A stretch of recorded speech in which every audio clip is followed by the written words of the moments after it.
If you're trying to build a real estate business, if you're not showing up in their news feed, 13 other agents are. That's just a fact. You could be there, but you're choosing not to. So you have to start building a personal brand. Put yourself out there, have an opinion, put it on the internet, and then keep doing it.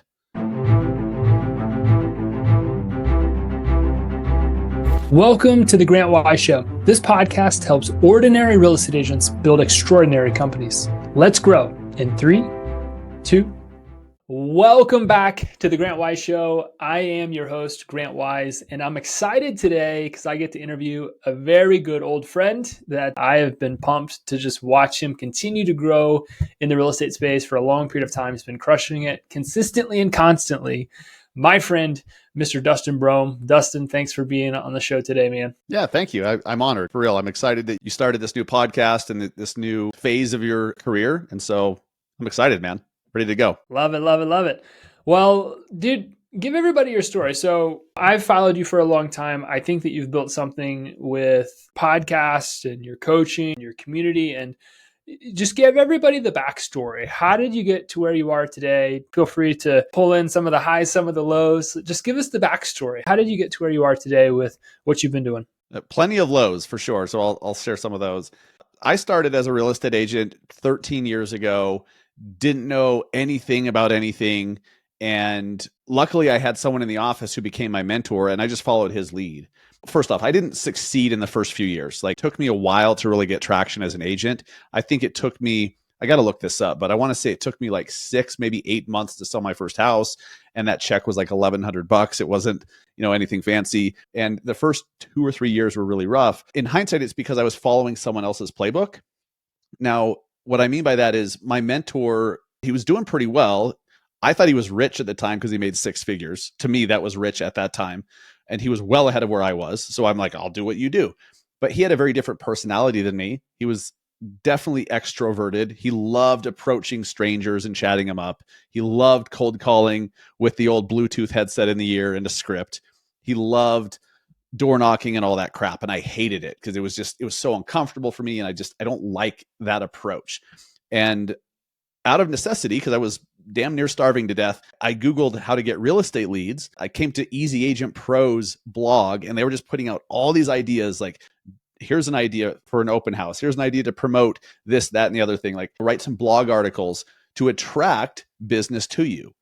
And that concept was absolutely life-changing for me, Grant, because I was only taught to chase down people and to convince them that they should hire me. I literally, as stupid as this sounds, I didn't know that there was any other way.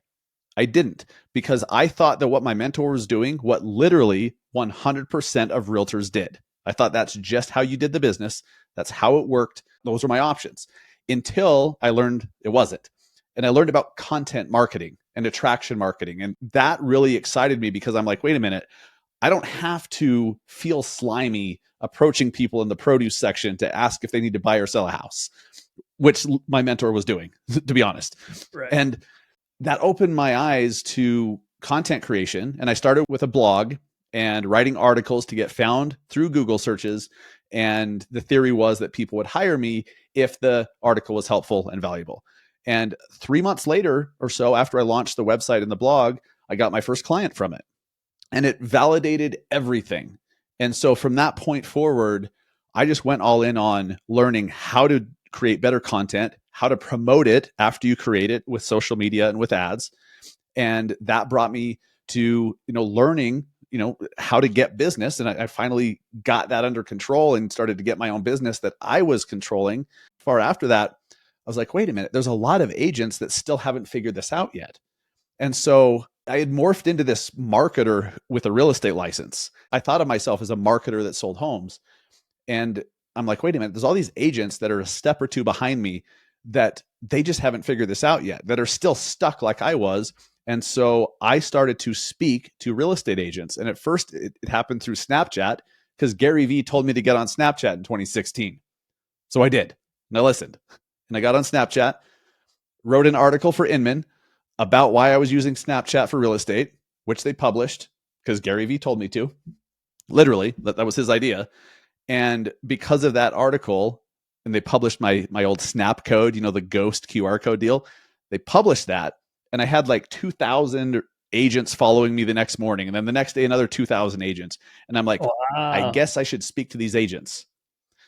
Originally thinking I would just get referrals, but I'm like, what do I talk to agents about? I'm barely qualified enough to talk about anything agent related anyways. I'll just talk about what I'm doing marketing wise that's working. So I started doing that and I realized, holy crap, there's a real need for this. There's a lot of agents a step or two behind me. And so I just leaned into that and I started to get some referrals, but I really fell in love with that role because I felt I was good at it. I felt I had the personality for it and that people were wanting more. And so it led me to launch the podcast, the Massive Agent Podcast, in January 2018. And ever since then, it's just been game on, helping agents and encouraging agents to build a business on their terms. That's absolutely incredible. And you've turned the Massive Agent Podcast into one of the top rated podcasts in the real estate space, which is commendable. I've been grateful to be a guest a couple times. I think it's such a cool thing that's been developed. I love what you said when you were kind of describing how you got to where you are, because you said, I became a marketer with a real estate license. And I don't think that is like taught enough. I think that should be what real estate school is about. Like, you're going to have to be a really great marketer. And then, Mr. or Mrs. Agent, you're going to have to be a really great salesperson. And then if you do those first two things right, you're going to get to sell property. I don't think enough people understand how crucial it is to become a really great marketer. The number one problem that plagues small business is the understanding of how to acquire customers, and then the understanding of how to operationalize it, like how to make it a repeatable process. And so what else did you do when you talk about, you started writing the blog, you started getting clients from it, but like unpack that a little bit more specifically as it pertains to like how you promoted it. Like, how did you get people to see the blog? How did you push it out there? I know we're getting into some of the tactics, and I know maybe it's a little bit different today, but like, how did you go about getting more people to know, like, and trust you through that type of like promotion, through social promotion, distribution? That was such a journey. So first of all, one of the biggest hacks, no matter what you're trying to do, is you go find people that are already doing it and somehow you get around those people and learn from them, because what you're trying to build has already been done. Someone's already built it. Someone's already built the business, started the team. Somebody's already sold 200 houses in a year. Like, go around people that are already doing what you want to do and learn from them. And so I got into this networking group of real estate bloggers from all around the country, and I would just watch them and I would just rip off what they were doing. And I realized pretty soon, I'm like, wait a minute, they create the piece of content. Here's how they research it and, make sure that it's valuable and visible, optimize it for the Google search engine and all of that. But then I realized there's another step to it. Creating the content is just step one. Now I have to get people to know about it, right? Yeah. And the thought was, eventually, once you build this giant snowball, it will rise in the search rankings. There's all sorts of things you have to do to build the authority of your domain. Just because you wrote an article today and publish it doesn't mean Google's going to show it to people on the first page, right? You're competing with thousands, tens of thousands of other pieces of content. You have to earn high visibility. And there's a bunch of ways to do that. But I just copied what these other agents were doing, and those mentors taught me everything. But I realized, okay, creating the content is just step one. Now I have to get people to know about it. And I thought social media is such the no-brainer way to do that. You can get free promotion. You can get people to see your content for free. Then you can pay for it through Facebook ads. That's actually how I came across you, is once I started to research Facebook advertising to get even more traction for the content I was creating. Love it. I didn't know that's how we connected. You were searching me out because you were doing some Facebook ad stuff. Yeah. I agree with you. Getting around people that are already doing what you're doing and just, what do they call that? Rip off and duplicate? Yeah, R&D. R&D, yeah. Rip off and duplicate. This industry, like, there's not really that many secrets. No. Anymore, because everybody's putting it out there online, because everybody's trying to coach agents. So it's not that hard. I would argue today it's hard to know how to like pick the one or two things that you're actually going to want to do. It sounds like you knew that you just didn't want to cold call. And I agree with you because cold calling sucks, but like, you just knew you didn't want to do that. And so you tried to find something that was better. What would you say to an agent that's like, Dustin, I hear you, man. I want to go out there and put this out, do that thing. How do I know like what to focus on? Because focus is also a superpower. Like I think hacks are like the number one secret to get where you want to go because everybody's teaching you how to do it. But focus is also, I think, one of the most critical components to an agent's business today, because a lot of agents, they're not patient. They're not paying attention to the data. They're not saying like, if I do this thing for 11 months, I'm going to get a deal. They're saying, I'm going to do this thing for a month. And if I don't get a deal, I'm leaving. And that's just not the way the industry works. How did you pick what it was that you wanted to do? How did you stay patient and focused during that 3 months? How did you ride that wave to get to a place where you were really successful? And what advice would you give somebody today? Dude, I'll be honest with you. I was not patient at all. I wasn't. To my credit, at the time, I didn't feel that this was a positive. Dude, I didn't have any other options. I knew that I was unemployable for the most part. I say that because I don't do well when I'm told, sit down, follow this 5-step process, make your call. Like, I need flexibility. Let me roam. Let me do shit my way. And I knew that was possible. But I'm like, if real estate doesn't work, what the hell am I going to do? Like, go to school, which is going to take how many years and how many tens of thousands of dollars I don't have to even get to earn, or go get a job doing what? Like, I didn't feel like there was any other option for me. And I felt trapped at the time, but that kept me going. I just kept going. And I leaned on these mentors that I had because I would say, I feel like I'm doing some good stuff. I feel like this article is pretty good. I feel like that graphic was pretty solid. I feel like I did my keyword research. And they're like, you did. It just takes time. Now you have to do another and another. And so they were telling me, keep going. And I'm like, all right. I wasn't patient, but I'm like, what the hell else am I going to do? And they're telling me that this is the path. They are already well ahead of me. I'm going to listen. And so I did. And I kept going. Now, I've learned to focus, but at that time, I started with blogging, not because I took my time, did my research, weighed my strengths and weaknesses, and decided blogging was the best for me. That was the only thing that was introduced to me. That was the only option I was given was, hey, start with blogging. I'm like, okay. And then I learned, oh, there's YouTube. Oh, there's social media content. Oh, there's all these other ways. And trust me, once I learned about those other ways, I started to take my eye off the prize a little bit. I started to sample. Now, that's good to sample to find out what you really want to stick with long term. Because no matter what you decide to do, the one or two things you have to do long enough to be successful. And that could be a month. It could be 10 years. Who the hell knows? There's a million variables. But you've got to stick with it. So I sampled, I lost some focus. I certainly feel like I could have, if I stuck with blogging and I just nailed that and I never wavered from it, I could own my market. I would have opened up new markets. I know that I could have absolutely crushed it, but I took my eye off the prize and sampled different things.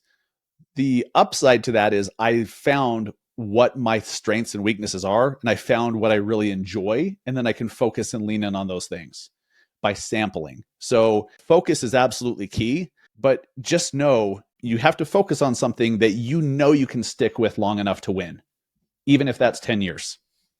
Yeah, it's kind of like getting your health right. You've got to pick something that is sustainable for a long period of time, because that's actually how you make a lot of progress in your personal health. Business isn't really that different.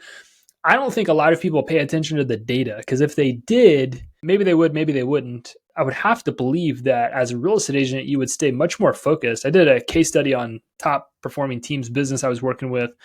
They sold over 2,000 homes in a year. And I was like, well, this is really interesting because you're not tracking a specific metric, which I really encourage you to, which is time to close, which is from the time a lead comes into your database to the time they close, about how long does that take? And what I found was really fascinating. We looked at the sphere of influence referrals, and we saw that the average time to transact was 345 days. It's like, okay, that's interesting. Then we looked at the PPC and SEO, and that was 354 days. And then we looked at Facebook ads, and that was 363 days. And I was like, wait a second. The average time to transact, almost like no matter where these leads are coming from, is only 2 to 3 weeks apart. But everybody's saying like, well, Facebook ads take so long and this happened. Like everybody's complaining about different lead sources, different problems. But what I found fascinating was the average time to transact was right about 11 and a half months. And it's like, man, if you knew that, why would you not make sure that you're committing to the different things that you can do to grow your business for a long sustained period of time, not a month? When people get on the phone with me now, like, well, I think I'm going to, try this out for a month. I'm like, just don't waste your time. Like, it's not, this is not going to work in a month. You're wasting your time. And by the way, you're wasting mine. And you should just go back to doing whatever. Like, you've got to be able to focus over a long sustained period of time, I think, to have long sustained success. I agree wholeheartedly with what you're saying, though. I was at an event this past weekend, and what was interesting is like all of the speakers sell hundreds of homes a year, some thousands, and they weren't on stage talking about the 20 different things they do to grow their business. They were talking about the one or two. Somebody was talking about YouTube, and somebody was talking about PPC, and somebody was talking about recruiting, and they were all talking about unique things, but it was like, here's the one thing I'm doing that I've been doing for a really long time that I've just crushed it. I agree with you. You got to be able to focus long term, but do it definitely on things that you can do for a long sustained period of time. I think that's great. You talk about, you got into the business, you started doing blogging, you were coachable, you listened to what people told you to do, and you just did that for as long as you could. You started to dabble and you started to take off. Now, one of the things I think is interesting about your story is you started to kind of like divide your attention a little bit, if I'm not mistaken, or kind of shift more over to teaching, coaching, et cetera. Right. How did you make the decision, or you tell us about like where you are today? You were in production and then you started to teach agents. Like, what did that morph into? How did you make those decisions? What's that kind of like grown into for you? Yeah, such a good question. This is something that I reflect on a lot because it's kind of crazy where I'm at now and where I started. And it all happened naturally. But when I look back, right, our memory is condensed. It's like, wow, that happened fast. And it's crazy. So I appreciate the chance to dive deep on that because there's some lessons in there. But no, this is deeply personal. Like, you may disagree with the conclusions that I came to, or the priorities that I have for myself. You may completely disagree. You may have different priorities. Good. But nonetheless, lean into the concepts here. And real quick, before I do that, when I look at the most successful things that I have, like the Massive Agent podcast, it's because I've done it every damn week, every Thursday morning for almost 6 years. We're about to cross 1 million downloads in like a week or two.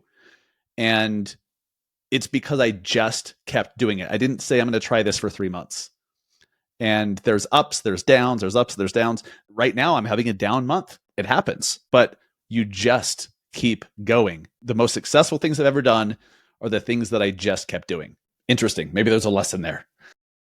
As I'm going through the business, I'm starting to get some business. I'm starting to sell homes. What I felt was busy for me, some of you would be like, I can do that in my sleep. And you're probably right. Like, I was never this big, super high producing agent person, like not even close.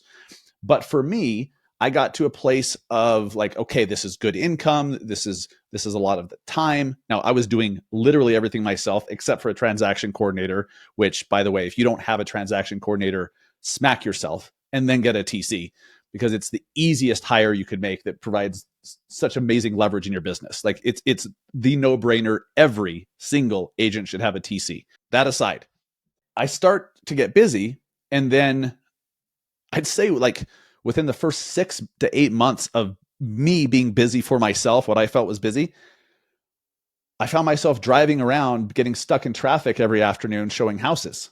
And then I'm texting my wife, babe, I know we had plans for dinner tonight. I know we were going to take our son to the park, but I'm out here showing houses. I'm sorry. And good news, they want to make an offer, but bad news because I'm going to be an extra 90 minutes. And that started to wear on me because I didn't want that life. I didn't want that lifestyle, especially at the time my son was born. I've been in real estate for 13 years. My son's 9.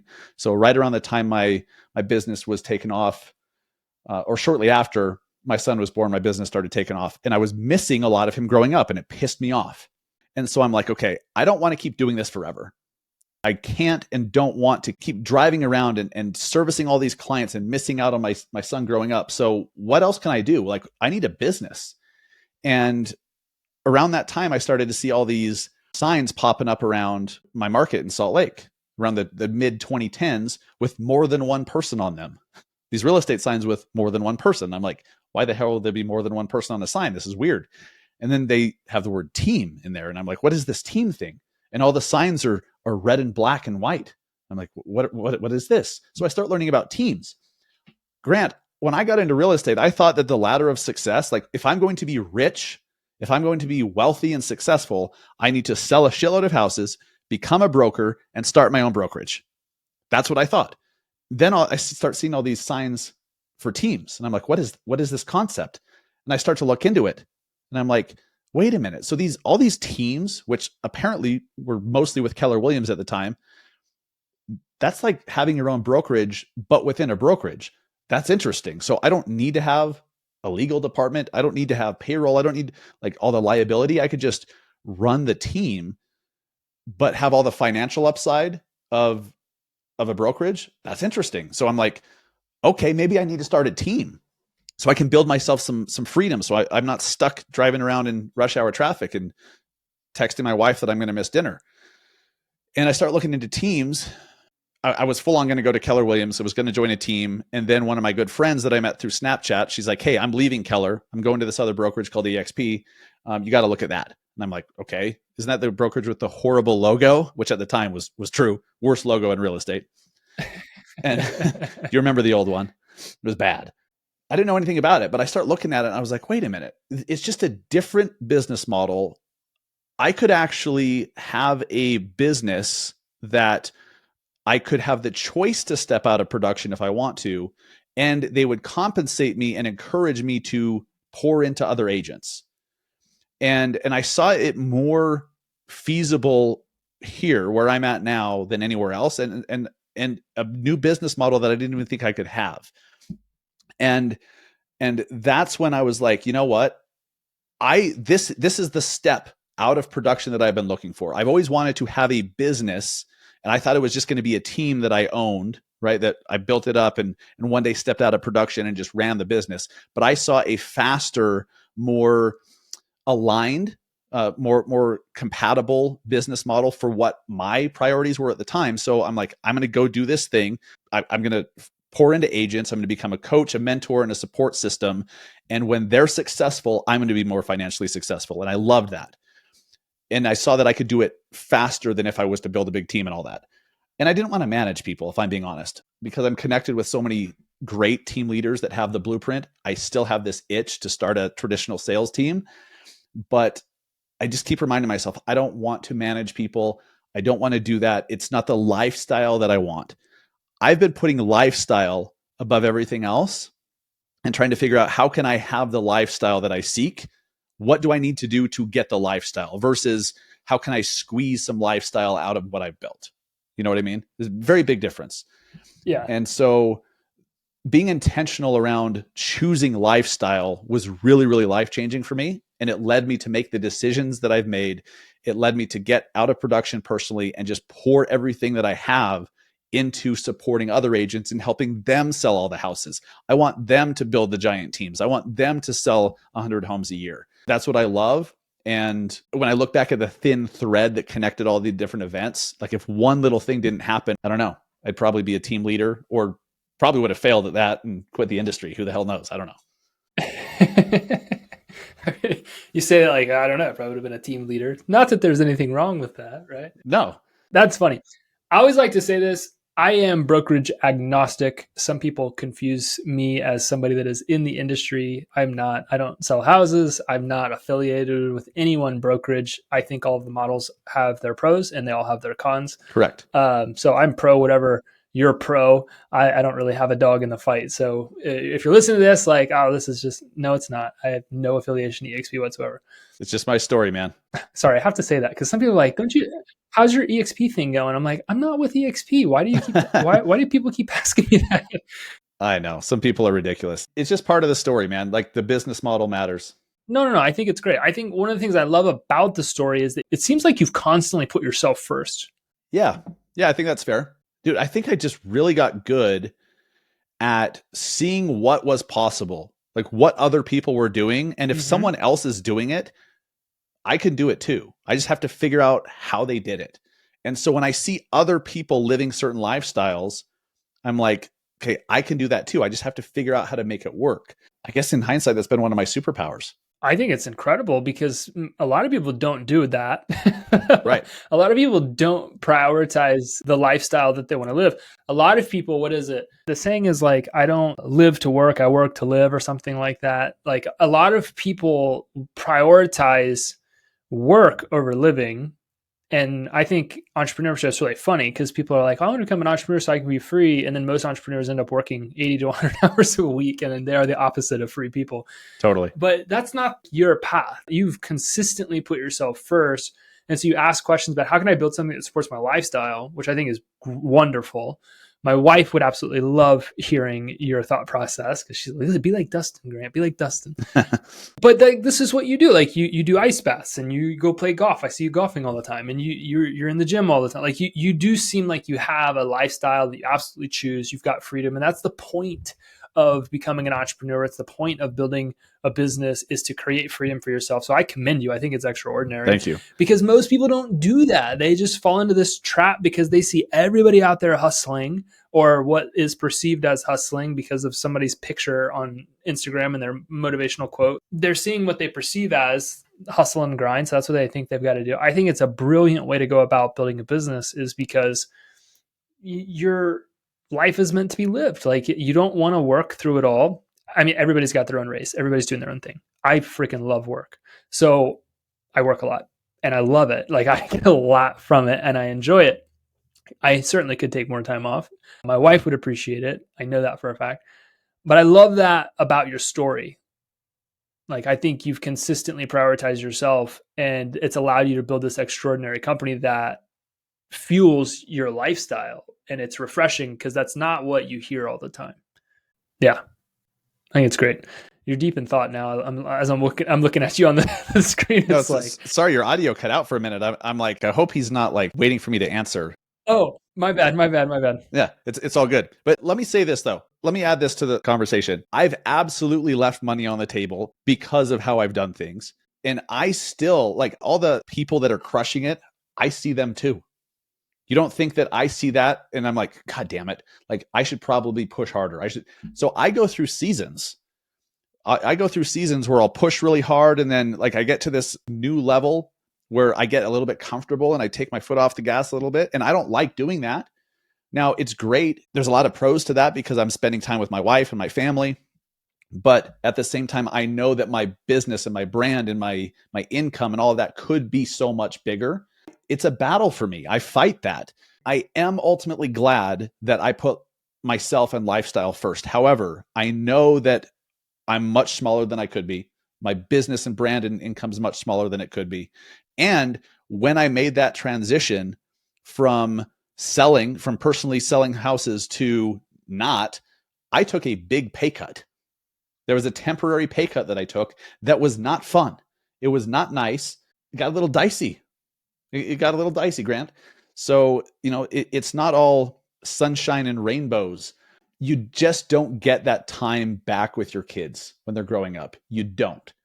And so ultimately I'm glad, but I also am super ambitious and super hungry for more.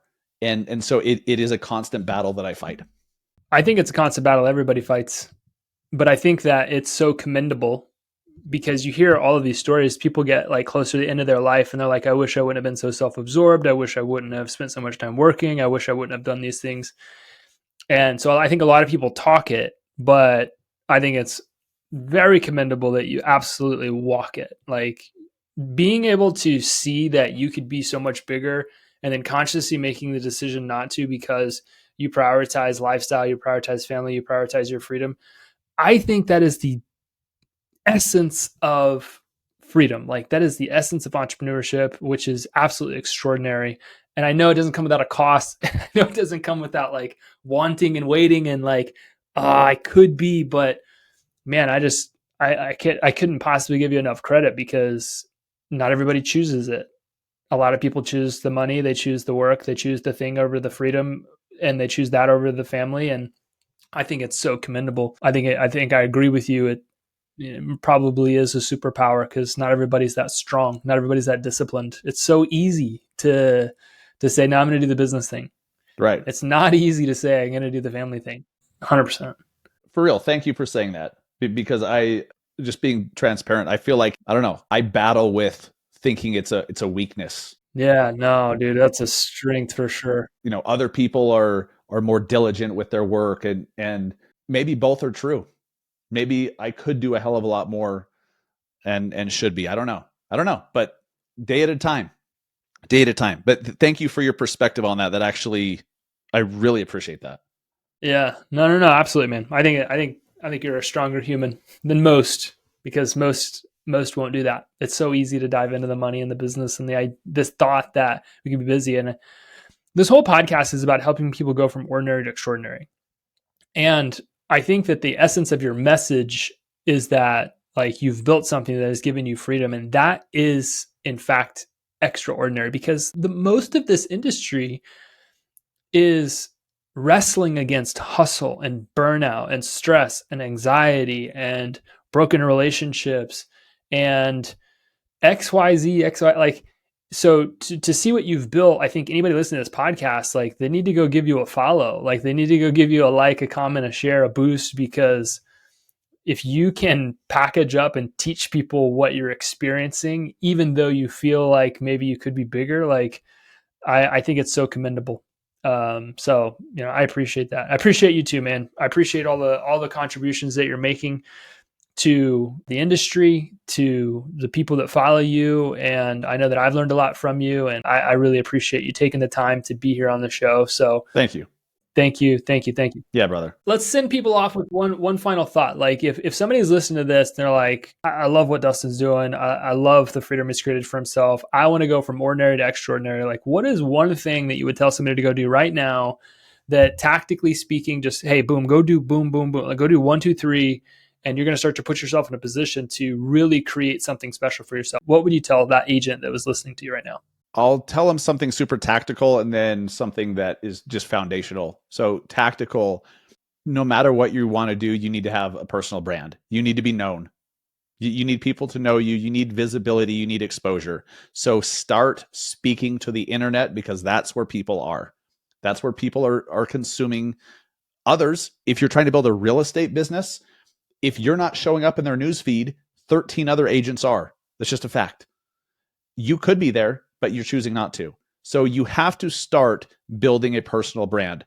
Put yourself out there, have an opinion, put it on the internet, and then keep doing it. Obviously, there's a little bit more to it than that, but at its core, that's really all I've done. Is I have an opinion, I put it out there repeatedly, and it attracts the right people and it repels the wrong people. If we're being honest, there's a lot of people that don't like me, or that can't stand my personality, or the fact that I have a backwards hat on is unprofessional, or whatever the hell. Like, I'm just not for those people. Totally fine. Now, no matter what you're trying to do, you have to find someone who's already done it. We get so into the weeds. If you're working your ass off, spending all day working, you know how productive it is? Like when you just take a weekend off, like how refreshed you feel when you come back, and like all of the minutia just kind of like melts away, just kind of disappears. It's because you're able to refocus on what actually matters. So stop for a second, zoom out. What are you trying to do? What is it that you're trying to build? And then who already's done it? Now, figure out how you can go get around those people. If they're a coach, join their program. If they run a mastermind, join their mastermind. If they are speaking at a conference, go to the conference and talk to them. If they put videos out on social, watch them. If they do a podcast, listen to it.